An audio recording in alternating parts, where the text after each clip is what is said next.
আল্লাহর প্রতি অবিচল বিশ্বাস এবং আস্থার কথা বলেছিলেন শহীদ প্রেসিডেন্ট জিয়াউর রহমান, সেটাকে মুছে ফেলে দিয়ে উনি সেখানে এমন এক আইন মন্ত্রী দিয়েছেন, আমি বলি আমার ভাষায় সরকারকে ভূতে ধরেছে। ভূতের পা নাকি থাকে পেছনের দিকে, সামনে যত এগোতে চায় তত পেছনে চলে যায়। সরকারে কিসে ধরেছে? ভূতে ধরছে। সরকারের মাথার উপরে চেপেছে বামপন্থীরা। বাগানের ধ্বংস করার জন্য একটা হুতুম পেঁচা যথেষ্ট, কিন্তু হুতুম পেঁচা বসে গেছে প্রত্যেক ডালে ডালে। ফুল বাগানের অবস্থা কি হবে আল্লাহই জানে। শিক্ষা ব্যবস্থায় 3 নাস্তিক বসা। আইন যাকে দেওয়া হয়েছে তিনি আইনের চেয়ারে বসে সব বেআইনি কথা বলতেছেন। তিনি বলতেছেন ধর্ম ভিত্তিক রাজনীতি চলবে না। প্রধানমন্ত্রী আপনি বলেন নাই আমরা আপনার কল্যাণকামী, যেভাবেই হোক আপনি প্রধানমন্ত্রী হয়েছেন, যেভাবেই হোক আপনি সরকারে গেছেন, আমরা চাই 5 বছর আপনি চালান, কিন্তু ভালোভাবে চালান। যাদেরকে বসাইছেন এই লোকগুলির একটু চেনেন। এই লোকগুলি হচ্ছে তারা যারা আপনার পিতা স্বাধীনতার স্থপতি প্রেসিডেন্ট মরহুম শেখ মুজিবুর রহমান, যার জনপ্রিয়তা ছিল আকাশচুম্বী, সে আকাশচুম্বী জনপ্রিয়তা থেকে মাটির সাথে ধসিয়ে দিল কারা? তাদেরকে আপনি মন্ত্রী বানিয়েছেন। প্রমাণ হচ্ছে মন্ত্রী বলছে ধর্মনিরপেক্ষ ধর্মভিত্তিক রাজনীতি চলবে না। আপনি বলেন নাই, উনি বলেছেন। আপনি প্রতিবাদ করেন নাই, আপনার প্রতিবাদ না করাটাই ওই বক্তব্য আপনি সমর্থন করেছেন বলে প্রমাণিত হয়ে গিয়েছে। ধর্মভিত্তিক রাজনীতি নিষিদ্ধ ঘোষণা করবার মতো দুঃসাহস করবেন না।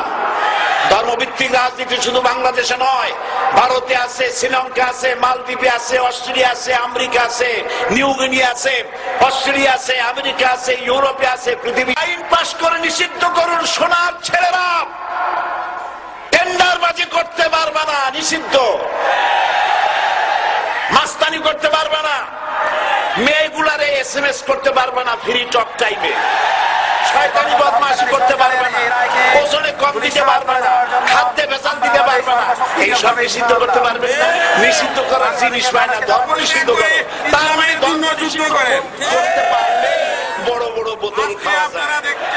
ধর্ম নিষিদ্ধ করতে পারলে চুরি করা যায়, ডাকাতি করা যায়, বদমাশি করা যায়।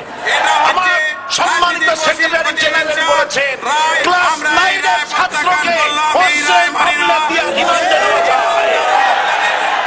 এই কাজ আপনারা বন্ধ করে দিন। আমি ছোট্ট একটি কথা বলে বক্তব্য শেষ করব। আপনারা সমস্ত 140 ভোট জারি করতেছেন, সব 140 ভোট জারি করেন কোরআনের তাফসীরের উপরে। আন্দোলন করা ছাড়া কোনো বিকল্প নেই। কাজেই প্রবাসী থেকে আমরা আন্দোলন গড়ে তুলব এবং বিভিন্ন মানবাধিকার সংস্থার সাথে আমরা তা বুঝতে পেরেছি। আমরা প্রবাসীদের পক্ষ থেকে এই মুফাসসিরে কোরআন জিনার কথা শুনে লক্ষ কোটি মানুষ দিনের পথে এসেছেন। আল্লামা দেলোয়ার হোসেন সাইদি সাহেবের নিঃশর্ত মুক্তি দাবি। সরকারের কাছে আমরা কোনো বিচার চাই না, অবৈধ ট্রাইব্যুনাল ভেঙে দিতে হবে। আপনার শত্রু আপনার পাশেই। সিংহ, সিংহ একটা সিংহ, আর একটা নেকড়ে, আর একটা পাতিশিয়াল, এই তিনটাই মিলে সারাদিন পরিশ্রম করে 3টা শিকার করেছে। একটি খরগোশ, একটি হরিণ, আর একটা বড় গরু। সিংহ বলছে আমি পরিশ্রম করে আমরা 3 জনে শিকার করছি, কিন্তু আমার নিয়ম হলো বিচার ব্যবস্থা না করিয়া, ভাগ না করিয়া খাওয়া আমি পছন্দ করি না। তো আমি প্রথমে দায়িত্ব দিলাম নেকড়ে কে, নেকড়ে ভাগ কর। নেকড়ে বলল মহারাজ এটা ভাগ করার কি আছে, ওই খরগোশটা বেটা পাতিশিয়াল খাক, হরিণটা আমি খাই, যেহেতু আপনার দেহ বড়, আপনি মহারাজ আপনি গরুটা খান। সিংহের মেজাজ খারাপ, বেয়াদব, এই ধরনের অসম বন্টন নীতি কে তোকে শিখালো? এক থাপ্পড় মারছে, নেকড়ের কল্লা উড়ে গিয়ে 50 হাত দূরে পড়ে গেছে। এবার সিংহ বলছে এই শিয়াল ভাগ কর বেটা। শিয়াল কয় মহারাজ এই সাধারণ জিনিসে কি ভাগ করার কোন বিষয়? কয় না, ভাগ না করলে তো আমি খাইতে পারি না। তো ভাগটা যদি আমার করতেই বলেন, আমি বলবো খরগোশ দিয়ে আপনি ব্রেকফাস্ট করবেন, লাঞ্চ করবেন হরিণ দিয়ে, ডিনার করবেন গাভী দিয়া। মহারাজ খুব খুশি, হ্যারে শিয়াল রে, এত সুন্দর ইনসাফ ভিত্তিক বন্টন নীতি কে তোরে শিখাল রে? একটু আগে যে কল্লা দিয়া গেল ওই আবার শিখায় গেছে। কাজী ধর্মভিত্তিক রাজনীতি নিষিদ্ধ করতে গিয়ে ফেরাউন আর নমরুদ যে শিক্ষা পেয়েছে তার থেকে শিক্ষা গ্রহণ করুন। আগুন নিয়ে খেলবেন না, বরদাস্ত করবে না বাংলাদেশের 16 কোটি মানুষ।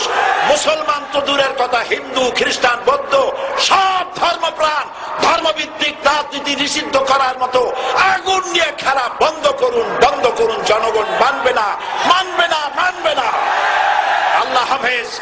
বাংলাদেশ জিন্দাবাদ, বাংলাদেশ জামাত ইসলামী জিন্দাবাদ।